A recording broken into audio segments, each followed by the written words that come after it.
Welcome back to the show, everybody. This is the Stretford Sessions. This is your big game preview. Leeds United versus Manchester United, coming to you from Ellen Road, Sunday, 2 p.m. Joining me, as always, on these shows, the Dazzler. How are we, Darren? I'm all good, brother. I am all good. Good. Big game on Sunday. Big game on Sunday, man. For more than one obvious reason, we need 3 points here. Big time. To keep us ahead of the game here. And there's a lot of clubs behind us that are stacking up games in hand that if they go on any sort of a run, we could be in trouble, But big for that, and big because you always want to put Leeds in their fucking place, don't you? And just let them know that you're a small club with a small club mentality. Stay down there in the back end of the table and stay away from us big guns. With a decent surname. Is it okay to with a decent surname? Why not? Let's throw it in. Talk to me, coming out of the Brighton game, Boyd, would there be a bit more confidence, or would you still be concerned? I suppose there's got to be a little more confidence in getting over the line.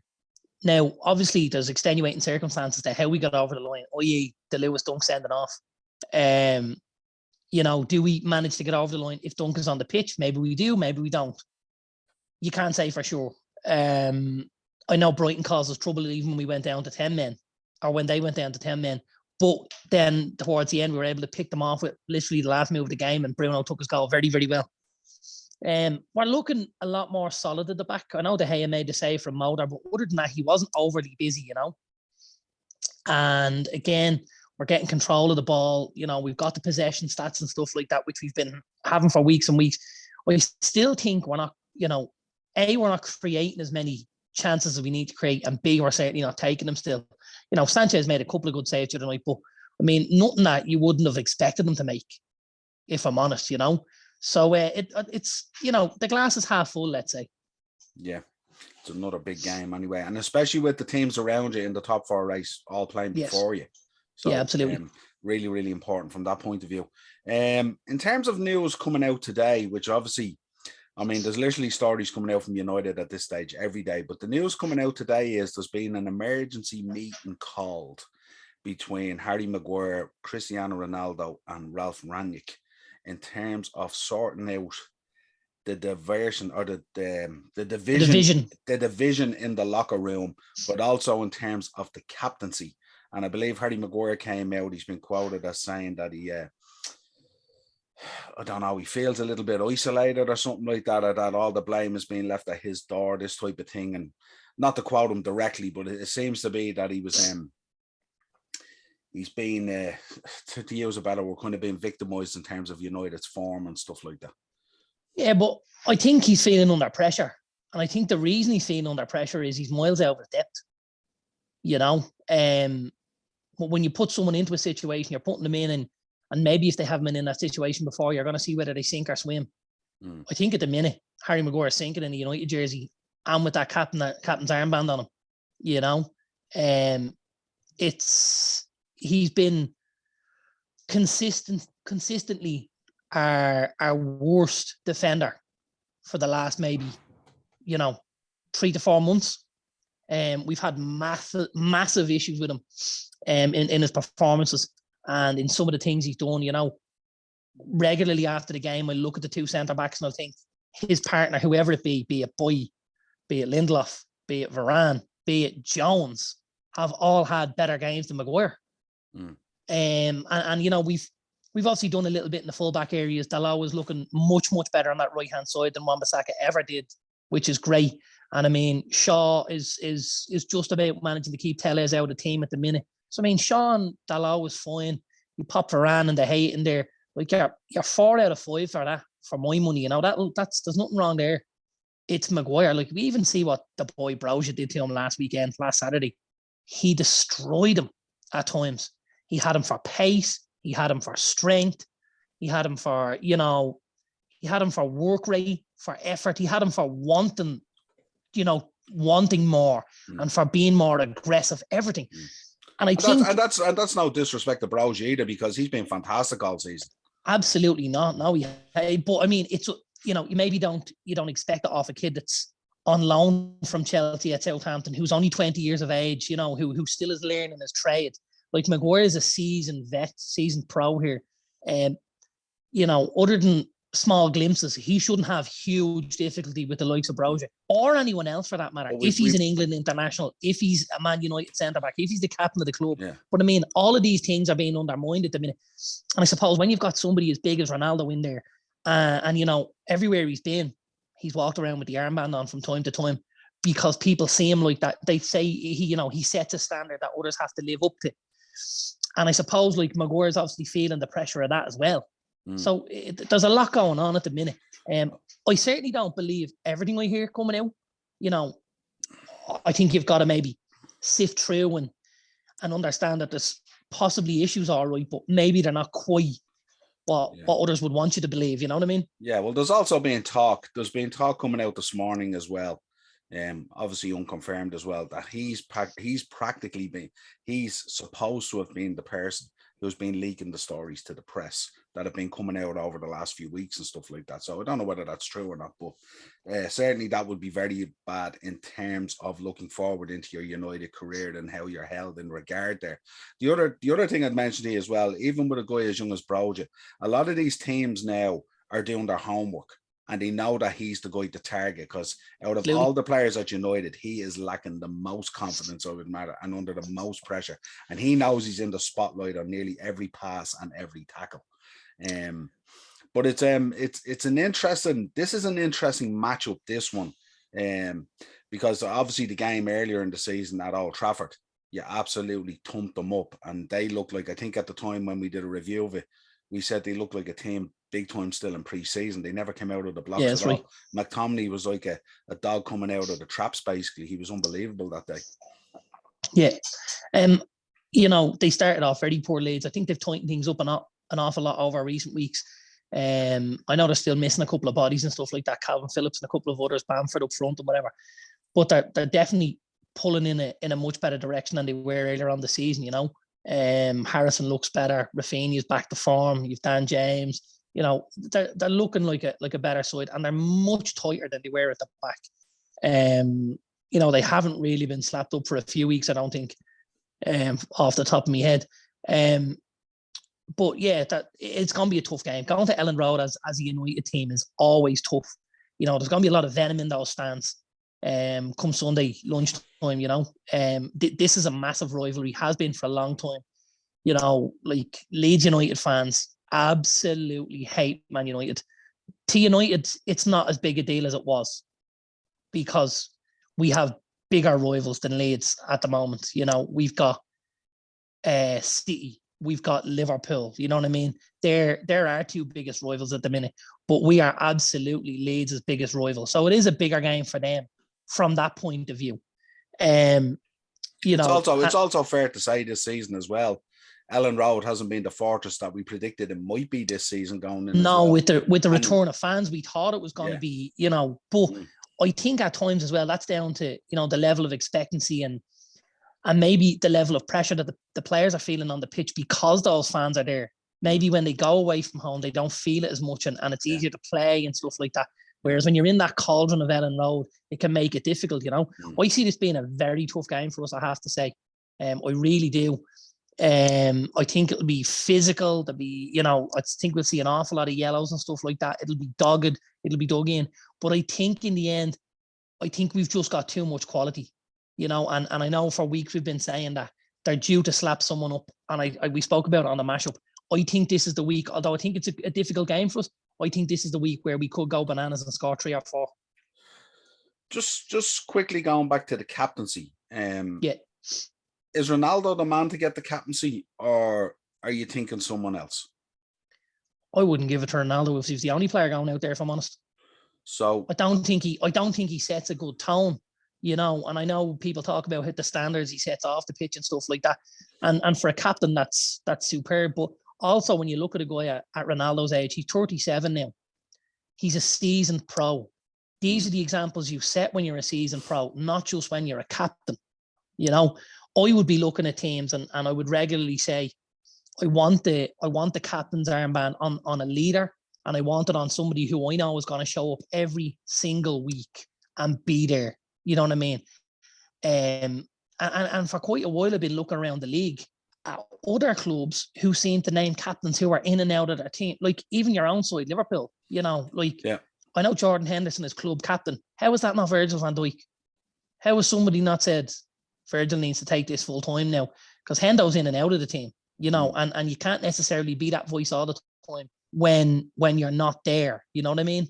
I suppose the difference with Liverpool, when you compare it as well, there's a bit of a harmony in that dressing room. And I know Klopp has put together 4 or 5 guys in a core base there that he regards all as captains and locker room leaders. Milner would have been in there. Gini Wijnaldum would have been in there when he was there. Obviously, Virgil van Dijk and players like that. So I don't think Klopp puts as much emphasis on the captain's armband as he does looking for maybe 4 or 5 leaders when we take to the pitch. Yeah, and I mean, like, and that's what I'm talking about when I talk about senior pros. I mean, Ronaldo, I would say, is a senior pro, so I would expect him to be in the leadership group at United. Yeah. But as for the actual armband, it's somebody I want to play, 38 league games. It's somebody I want to be there, that ever present, that knits the whole thing together. And for me, and it's easy to say, obviously, this is goalkeepers union. How we haven't given it to David De Gea yet is just beyond me. Now I know the guy is an awful lot quieter than most of the top goalkeepers are. He is that kind of introverted, character rather than being extroverted. You know what I mean? Which a lot of goalkeepers are. A lot of goalkeepers are like myself, Niall. They're big, they're mouthy, they're big characters. They're all over the place. Whereas De Gea isn't like that. He's very controlled. He's very, he's very thoughtful about the whole process. But his performances for me, and that's what I look for from a captain. I look at somebody who sets the tone week to week. And at the minute, there's nobody at Manchester United that sets a better tone than David De Gea. There really isn't, Yeah. I just think even with a club as big as United, I would be thinking it's not so much about who puts the strap on the arm. It's more about if you got say Maguire, Varane, De Gea, Bruno, and Ronaldo all in a room together in a ball, and they do kind of like what Liverpool has done, and you have that core group that knit all that youth together. And they're all out there as leaders. It's like as if a lot of guys are waiting around to get the armband, as if that is the focal point for triggering something to happen. You see, I think the only issue with that is, and when you name those 5 players there, De Gea, he goes into the room for me. Ronaldo, he goes into the room. Varane, Bruno, they all go into the room. So when you put Maguire in there, I think everyone else's head turns around and looks and goes, what the fuck is he doing in here? Do you know what I mean? Because, for me at the minute, he's not even guaranteed of a spot in the United team. So again, how can I have him in that maybe conversation where we say, he's a senior pro and he's going to do things a certain way, but as a point of leading the team, like if you're under more scrutiny than anyone else in that squad, it's very tough for you to go and lead that team. Do you know what I mean? I suppose the inclusion of him, from my point of view, if I was Ralph Rangnick or someone senior in the club hosting that meeting to get this crap sorted out, I think I would still include him in terms of a confidence point of view, because I think you've speculated the 80 million on him. And in truth, he hasn't always been rubbish. He hasn't, he's had a real downturn. He's had an injury, had a confidence thing. There's a lot of shit going on at United that he's had to deal with. And I think if you include him in the meeting and in the group, I think you have a chance of turning that situation around and maybe getting him back to some of the form that you would like him to show. It's either that or you're saying, listen, we're done with you. The 80 million is rolled off. Boom. Well, you see, I think we should be looking this summer to get rid of him. I absolutely believe we should be looking this summer to get rid of Harry Maguire. I think while Newcastle have money and are willing to spend it, while Everton might go out and decide to back Frank Lampard, when West Ham are on an upward curve and you might get West Ham to bite at a Harry Maguire, I think now is the time for us to sell. So where there's potential suitors for a certain amount of money. Suitors for if you could get somewhere between 40 and 50 million for Harry Maguire right now, take their hand off. So what I'm saying to you there, then, it's still even with that in mind, it's still very important to keep him in that group. So maybe his confidence can turn around and he could put on a few performances to put him in the shop window if that's how you felt you wanted it to go in the summer. I don't think it'll matter. because I think if you're in for Harry Maguire, you're in for Harry Maguire. Do you know what I mean? I think you know what you're going to get from Harry Maguire. He's limited in what he can do. You know, he is good at various aspects of the game, and he will look better in a weaker team for me. But when you're playing at the top level, and when you've got good players around you, and when, as we talk about with the big teams, that if you've had nothing to do for 60, 70 minutes, and all of a sudden something happens and you need to spark yourself into action, it's being mentally switched on and physically switched on as much as you need to be to get that bit done.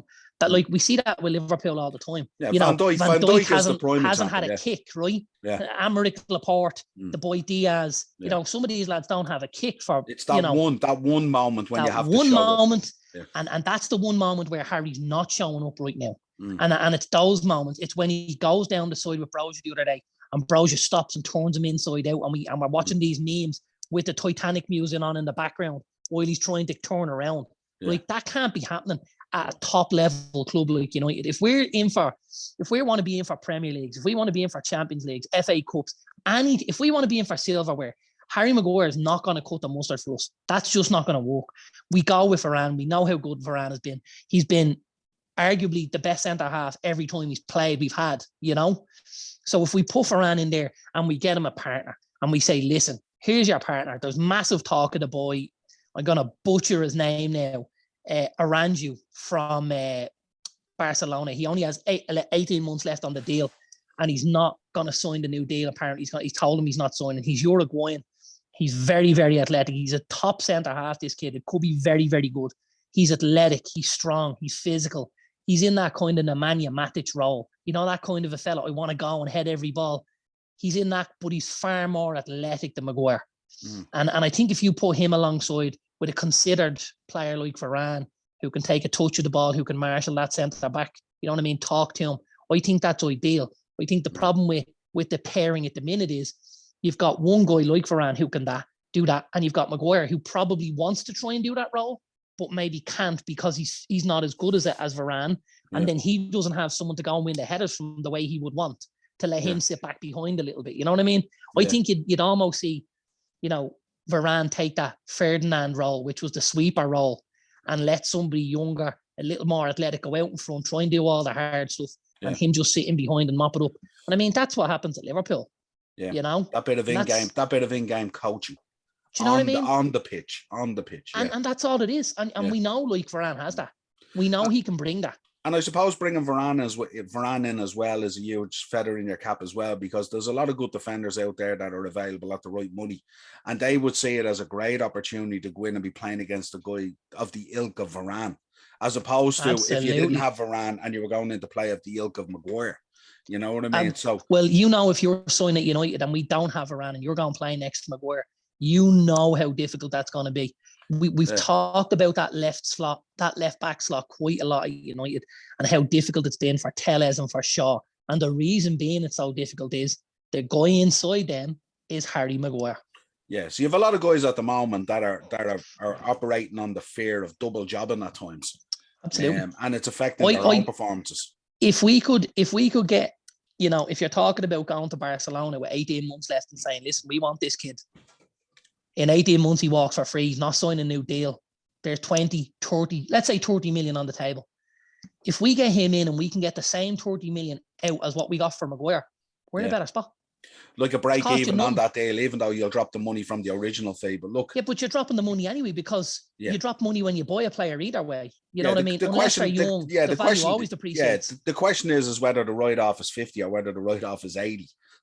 But something has to change. Yeah, absolutely. So if we could do that, if we could get 40 million from Maguire and reinvest that 40 into somebody to go alongside Varane, I'd be more than happy to have Lindelof as the third choice, and then maybe Boye as the fourth, and get rid of Jones as well.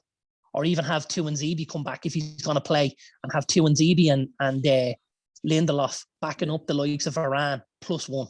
Yeah, with that. Let's go into the predicted lineups. So for Leeds, we'll touch on Leeds first. So obviously Meslier in goals, who I think is a really good goalkeeper, but obviously has had a tough time with what's standing in front of him. So Llorente, Koch, Struijk, Ayling, Click, Helde, Rafinha, Harrison, Rodrigo, and James. course, you're very familiar with Dan James up front. First teamers ruled out at the moment. Latest news is Patrick Bamford is out, huge player for Leeds, obviously. Calvin Phillips, huge in the middle of the park. Stuart Dallas and Liam Cooper apparently are all ruled out. Big names to be missing for Leeds. Gotta tell you, if I'm a Leeds fan, Liam Cooper is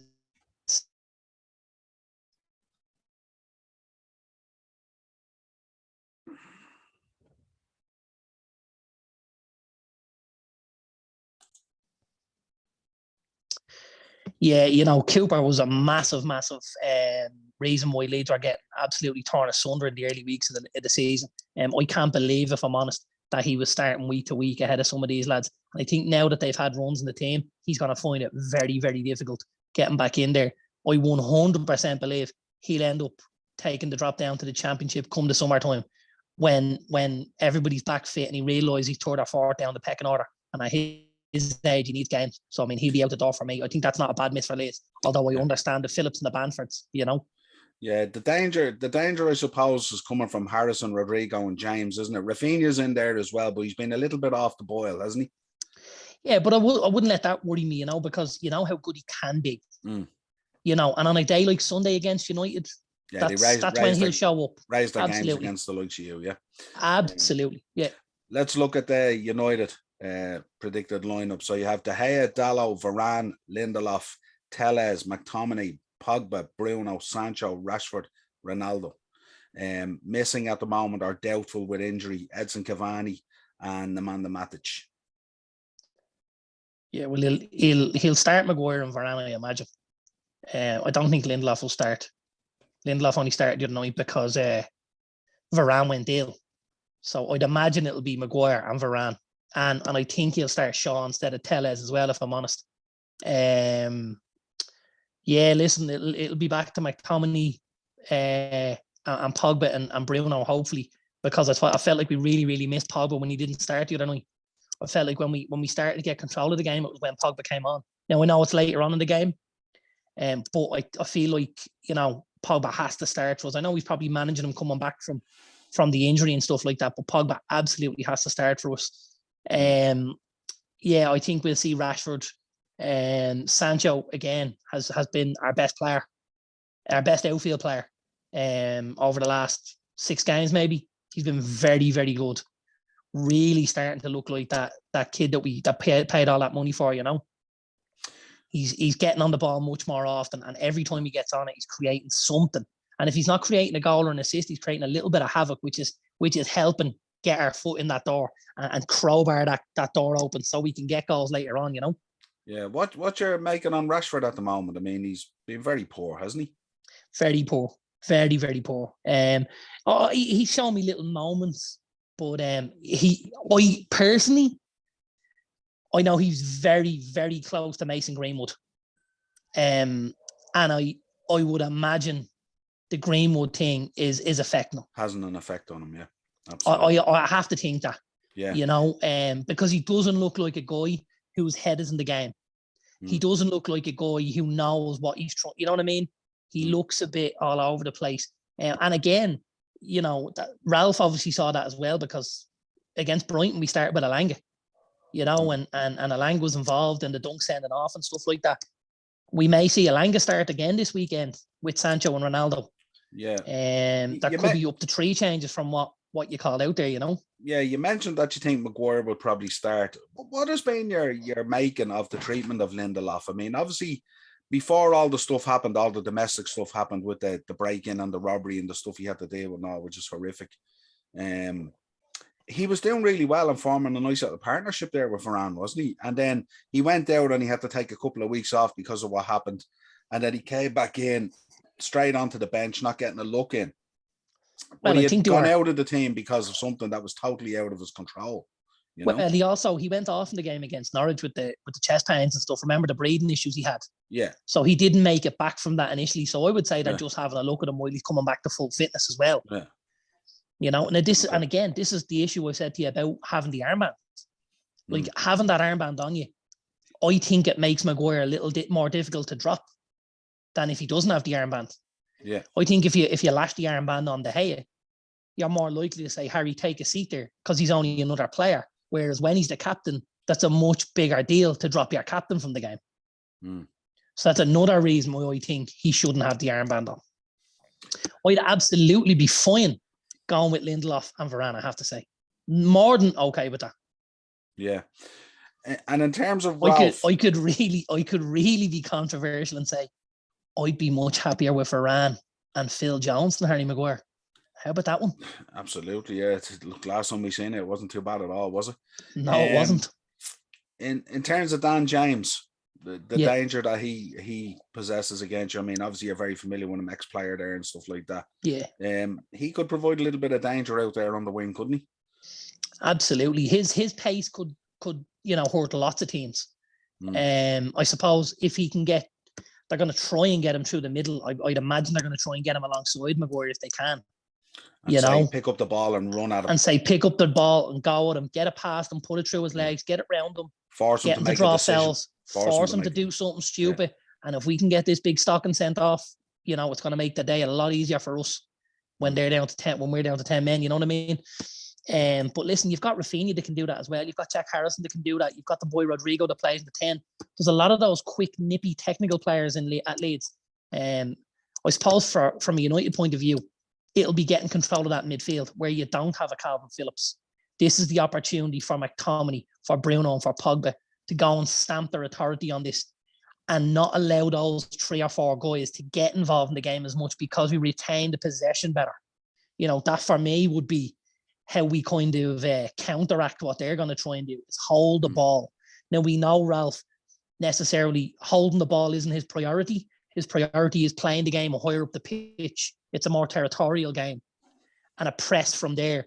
But I think in a game like this, the old adage would have to stand up. If we have the ball, they can't score. That's, I talk about that all the time. That's important for me. And I know, coaches like to play a certain way, and Ralph, obviously, he would prefer us to go down the channels and press from there and try and nick the ball higher up the pitch. But I do feel like, at times, why are we giving the ball to the other team?